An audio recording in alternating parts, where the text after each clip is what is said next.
1 Tessalonicenses, capítulo 4, versículo 13 ao capítulo 5, versículo 3.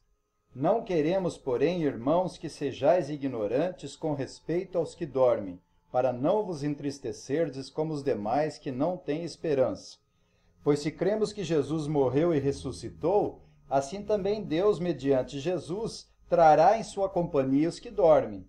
Ora, ainda vos declaramos por palavra do Senhor isto: nós, os vivos, os que ficarmos até a vinda do Senhor, de modo algum precederemos os que dormem. Porquanto o Senhor mesmo, dada a sua palavra de ordem, ouvida a voz do arcanjo e ressoada a trombeta de Deus, descerá dos céus e os mortos em Cristo ressuscitarão primeiro. Depois nós, os vivos, os que ficarmos, seremos arrebatados juntamente com eles entre nuvens para o encontro do Senhor nos ares. E assim estaremos para sempre com o Senhor. Consolai-vos, pois, uns aos outros com estas palavras. Irmãos, relativamente aos tempos e às épocas, não há necessidade que eu vos escreva, pois vós mesmos estáis inteirados com precisão de que o dia do Senhor vem como ladrão de noite. Quando andarem dizendo paz e segurança, eis que lhes sobrevirá repentina destruição, como vem as dores de parto a que está para dar à luz, e de nenhum modo escaparão. Senhor nosso Deus, nosso bondoso Pai, nós te louvamos e te agradecemos por essa oportunidade maravilhosa de estarmos mais uma vez pregando a tua palavra, porque a tua palavra é a única verdade, é o único caminho. A tua palavra é a única glória capaz de libertar o ser humano e capaz de fazê-lo se tornar filhos do Senhor. Por isso nós rogamos as tuas bênçãos aos ouvintes, pelo poder do teu Espírito, que nós possamos todos usufruir dos benefícios da tua palavra. Oramos agradecidos em nome e por amor do Senhor Jesus. Amém. Quando o Senhor Jesus esteve aqui realizando seus ofícios sacerdotal, profético e real, proclamando a vontade de Deus e admoestando os homens, ele advertiu que neste mundo passaríamos por provações e privações. No mundo tereis aflições, mas tende bom ânimo, eu venci o mundo. Em maior ou menor grau, todos nós passamos por aflições. Muitas vezes são tribulações seríssimas, como a morte. Há os que pensam que a morte é um acontecimento natural, mas na realidade a morte não tem nada de natural, mas é uma desgraça. As reações e atitudes diante da morte variam muito, desde o desespero até a resignação estoica e rígida, como que enfrentando a morte de uma forma natural. Mas na realidade Deus nunca criou o homem para morrer. A morte é consequência da queda dos nossos primeiros pais, Adão e Eva, como cabeça representativo de toda a raça humana.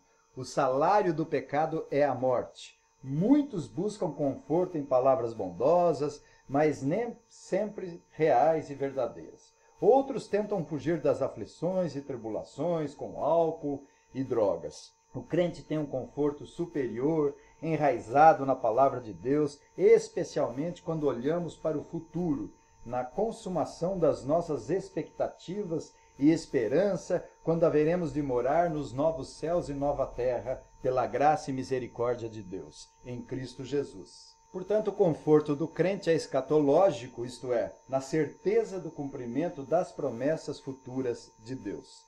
No contexto anterior, consideramos os 3 conselhos do apóstolo Paulo. O primeiro conselho, que diz respeito à pureza sexual, está lá nos versículos 3 a 8. O segundo conselho sobre o dever dos tessalonicenses de progredir cada vez mais no amor fraternal. E o terceiro conselho foi acerca da necessidade do trabalho diligente e as ambições legítimas e desejáveis do crente com relação à existência diária, vivendo agradando a Deus, trabalhando honestamente. Então vamos considerar essa porção da palavra de Deus sobre o tema a esperança dos crentes na vinda de Cristo. Ou fazendo uso do versículo 18, consolai-vos uns aos outros. Em primeiro lugar, nós temos o problema no versículo 13. Em segundo lugar, nós temos o expediente ou a boa disposição do arrebatamento nos versículos 14 a 18. Em terceiro lugar, nós temos uma ordem no versículo 18. E em quarto lugar, com base no capítulo 5, versículos 1 a 3, nós temos a comparação de Paulo com o retorno do Senhor Jesus em glória. Aqui no versículo 13, nós identificamos o problema. Não queremos, porém, irmãos, que sejais ignorantes com respeito aos que dormem, para não vos entristecerdes como os demais que não têm esperança. Haviam dois problemas na igreja dos Tessalonicenses. Havia uma dúvida e uma tristeza. O primeiro problema era a condição dos mortos. A dúvida não estava meramente sobre a vinda do Senhor, pois eles não tinham nenhuma dúvida acerca da parousia, do retorno do Senhor Jesus gloriosamente. Nós lemos no capítulo 1, versículo 10, no capítulo 2, 19, 3, 13, e para guardardes do céu seu Filho, a quem ele ressuscitou dentre os mortos, Jesus, que nos livra da ira vindoura. Pois quem é a nossa esperança ou alegria ou coroa em que exultamos na presença de nosso Senhor Jesus em sua vinda? Não sois vós? A fim de que seja o vosso coração confirmado em santidade, isento de culpa, na presença de nosso Deus e Pai, na vinda de nosso Senhor Jesus com todos os seus santos. Então a pergunta não era o modo, a condição, a natureza da vinda do Senhor. Mas a pergunta era: os que morreram antes da vinda participarão dos eventos gloriosos da parousia, do grande sucesso, do maravilhoso clímax da obra da redenção, quando Deus consumará seus planos e vontade eterna e o Senhor Jesus voltará com grande glória? Essa era a discussão, pois certamente havia falecido gente na igreja. Esse foi o primeiro problema. Não queremos, porém, irmãos, que sejais ignorantes com respeito aos que dormem. Já o segundo problema era a deficiência no conhecimento dos tessalonicenses. Por causa da ignorância, a igreja de Tessalônica ficou triste, ela ficou perplexa. Os irmãos tessalonicenses ficaram inquietos. Nós lemos na segunda parte do versículo 13, para não vos entristecerdes como os demais que não têm esperança. Quer dizer, a falta de conhecimento produz inquietação. O Senhor falou que Israel sofria por falta de conhecimento. Jesus falou que os homens erram porque não conhecem as Escrituras e nem o poder de Deus. A igreja de Tessalônica não tinha problemas graves de doutrinas, mas faltavam apenas alguns ajustes no conhecimento. E agora Paulo vai arranjar o assunto, explicando melhor aquilo que eles deveriam saber com o propósito de se alegrarem e consolarem mutuamente. No versículo 14 nós lemos: pois se cremos que Jesus morreu e ressuscitou, assim também Deus, mediante Jesus, trará em sua companhia os que dormem. Eu chamo a atenção dos ouvintes para a ressurreição do Senhor, que terá a mesma natureza da nossa ressurreição. Terá a mesma espécie, a mesma qualidade que a nossa ressurreição. Que bênção saber que é tão certo e definido que o Senhor Jesus ressuscitou e recebeu um corpo glorificado. Que bênção saber que é tão certo que receberemos também esse mesmo corpo glorificado. Parece que alguns até já receberam, como no Monte da Transfiguração de Jesus com Moisés e Elias, e após a ressurreição de Jesus, onde ali abriram-se os sepulcros em Jerusalém e muitos corpos de santos que dormiam ressuscitaram. Paulo diz em Romanos 6,5, se fomos unidos com ele na semelhança da sua morte, certamente seremos também unidos com ele na semelhança da sua ressurreição. Portanto, a ressurreição do Senhor Jesus terá a mesma espécie, a mesma qualidade da nossa ressurreição. Com relação aos que dormem, ou seja, os mortos, nós lemos assim: assim também Deus, mediante Jesus, trará em sua companhia os que dormem. Essa expressão dormir, referente aos mortos, esse eufemismo, essa figura para atenuar os mortos, foi usada por Jesus. Ele falou que a filha de Jairo, que estava morta, dormia. Ele falou que Lázaro dormia com respeito à sua morte. Uma das primeiras obras de Calvino tratava do estado de inconsciência, refutando o ensino sobre o sono da alma. Alguns acham que após a morte, a alma ou o espírito permanece dormindo até o dia da ressurreição do corpo. João Calvino defendia que os mortos sofriam uma interrupção temporária da vida no corpo, onde haverá a separação da alma do corpo, ou seja, que a alma do crente em Cristo Jesus vai imediatamente para a presença de Deus. De fato, pensamos assim: quando o cristão morre, embora o corpo seja sepultado permanecendo na terra, no entanto, no momento da morte, a alma ou o espírito vai instantaneamente para a presença do Deus Todo-Poderoso. Essa afirmação tem base bíblica, por exemplo, lá em 2 Coríntios, capítulo 5, versículo 8. Entretanto, estamos em plena confiança, preferindo deixar o corpo e habitar com o Senhor. Deixar o corpo aqui, dito por Paulo, é estar com o Senhor no lar. Paulo também disse em Filipenses capítulo 1, versículo 23, que o seu desejo é partir e estar com Cristo, o que é incomparavelmente melhor. Jesus também disse ao ladrão que foi salvo na cruz, ao lado dele: hoje estarás comigo no paraíso. Hebreus 12, 23 diz: e a igreja dos primogênitos arroladas nos céus, e a Deus, o juiz de todos, e aos espíritos dos justos aperfeiçoados. Ou seja, quando os cristãos se reúnem para cultuar a Deus, eles não estão apenas na presença de Deus no céu, mas também na presença dos espíritos dos justos aperfeiçoados.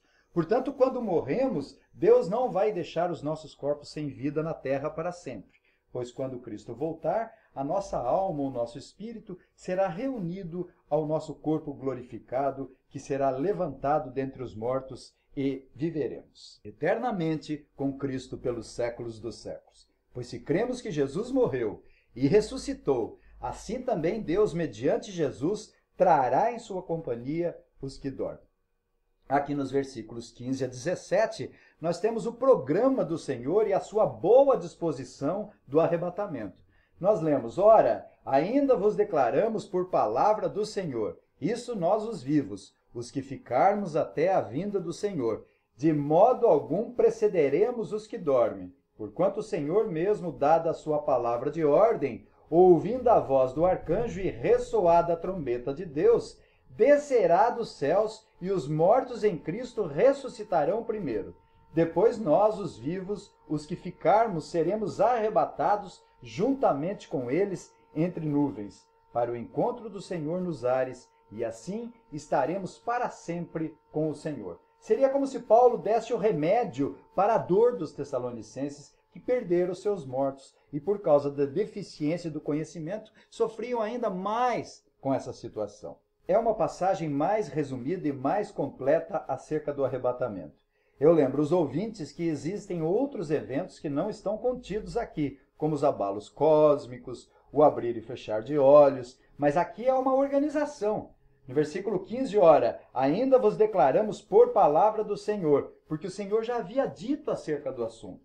Não com as mesmas palavras especificamente sobre essa disposição, mas Paulo e os apóstolos eram a boca do próprio Senhor Jesus.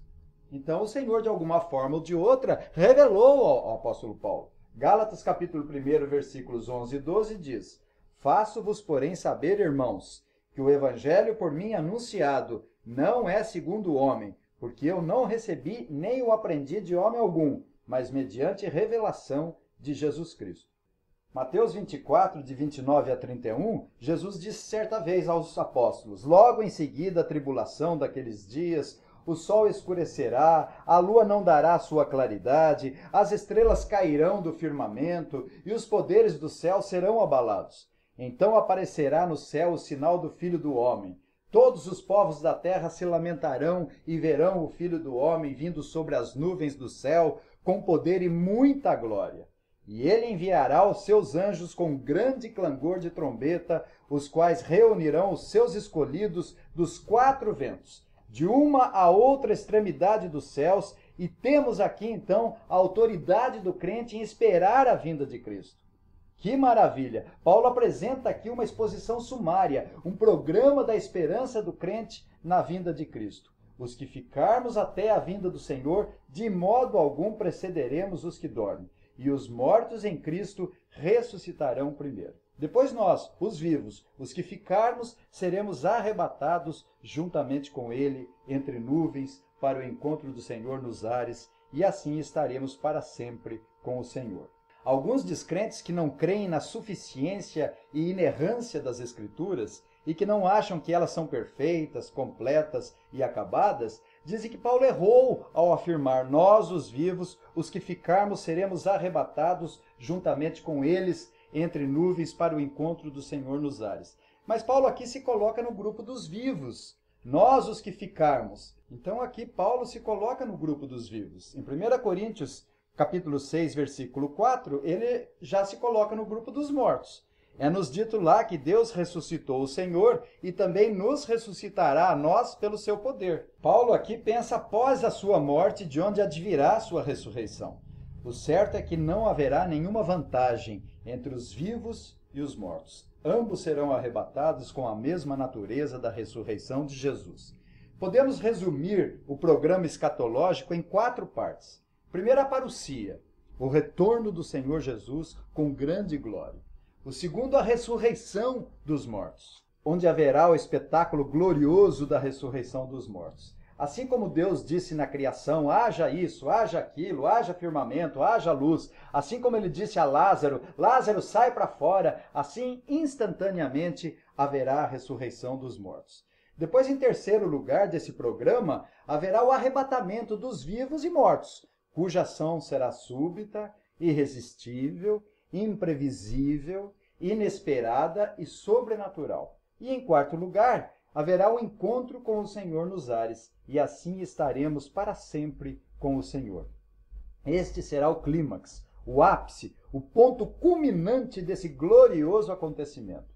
Assim como o Senhor Jesus, Paulo cita os anjos e o clangor das trombetas ao dizer: porquanto o Senhor mesmo, dada a sua palavra de ordem, ouvida a voz do arcanjo e ressoada a trombeta de Deus. Que maravilha, que presença angelical aqui, participar dessa magnífica e esplendorosa ocorrência.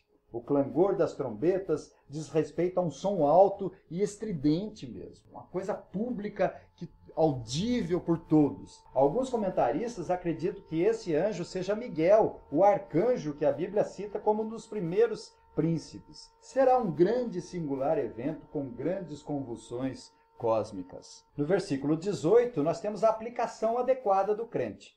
Consolai-vos, pois, uns aos outros com essas palavras. Aqui nós temos uma aplicação legítima, aqui é para conforto e consolo mútuo. Conforto que não se limita apenas nas palavras bondosas, mas a esperança do crente é o futuro. A esperança do crente é escatológica. Essa é a nossa maior alegria. Essa é a nossa maior esperança. Ou como disse Paulo, Cristo em nós, a esperança da glória. Se esperamos em Cristo só nessa vida, nós somos os mais miseráveis de todos os homens. Que nós possamos ser consolados pelo Espírito Santo de Deus, o Supremo Consolador, para consolarmos mutuamente. Consolai-vos, pois, uns aos outros com essas palavras. Mas a passagem continua e no capítulo 5, versículos 1 a 3, nós lemos: Irmãos, relativamente aos tempos e às épocas, não há necessidade de que eu vos escreva, pois vós mesmos estáis inteirados com precisão de que o dia do Senhor vem como ladrão de noite. Quando andarem dizendo paz e segurança, eis que lhes sobrevirá repentina destruição, como vêm as dores de parto, a que está para dar à luz, e de nenhum modo escaparão.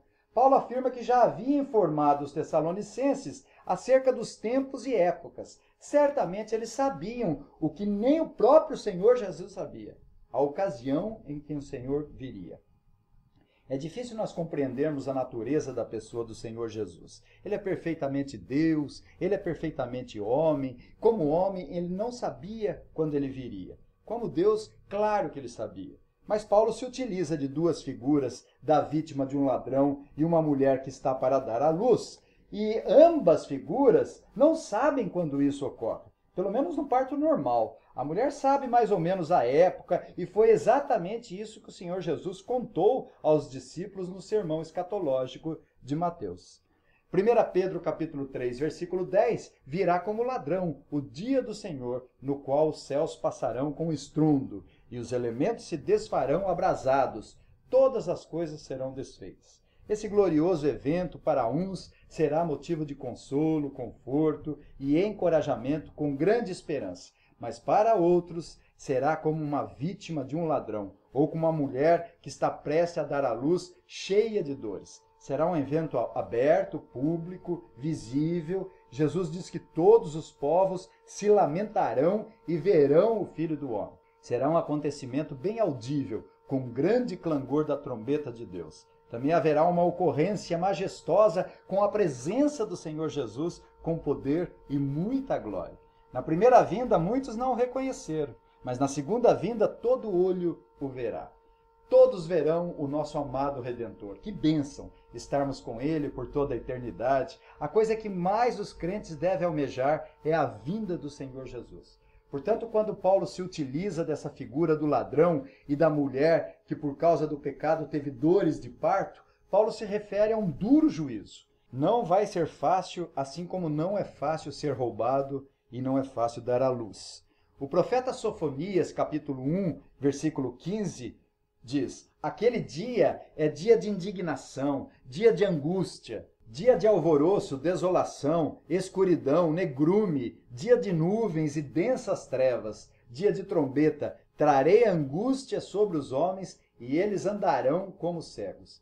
Assim como foi nos dias de Noé, onde todo mundo se afogou, menos 8 pessoas, vai ser um dia terrível. Muitos vão sofrer.